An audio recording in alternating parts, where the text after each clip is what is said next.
જો એક વખત તમને લાગે કે કોઈ તમને ઇગ્નોર કરી રહ્યું છે, તો પછી એને પરેશાન કરવાનું બંધ કરી દો. પોતાના એ જ હોય છે જે બીજાના માટે તમને નજર અંદાજ ના કરે.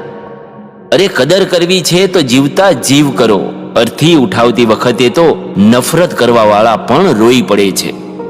દરેક સંબંધની અલગ અલગ સીમાઓ હોય છે, પરંતુ જ્યારે વાત આત્મસન્માનની આવે તો એ સંબંધને ખત્મ કરી દેવો જ યોગ્ય છે. કોઈનો સહારો વ્યક્તિને ખોખલો કરી દે છે અને ઉમ્મીદો વ્યક્તિને કમજોર કરી દે છે. એટલે પોતાના દમ પર જીવવાનું શરૂ કર્યો.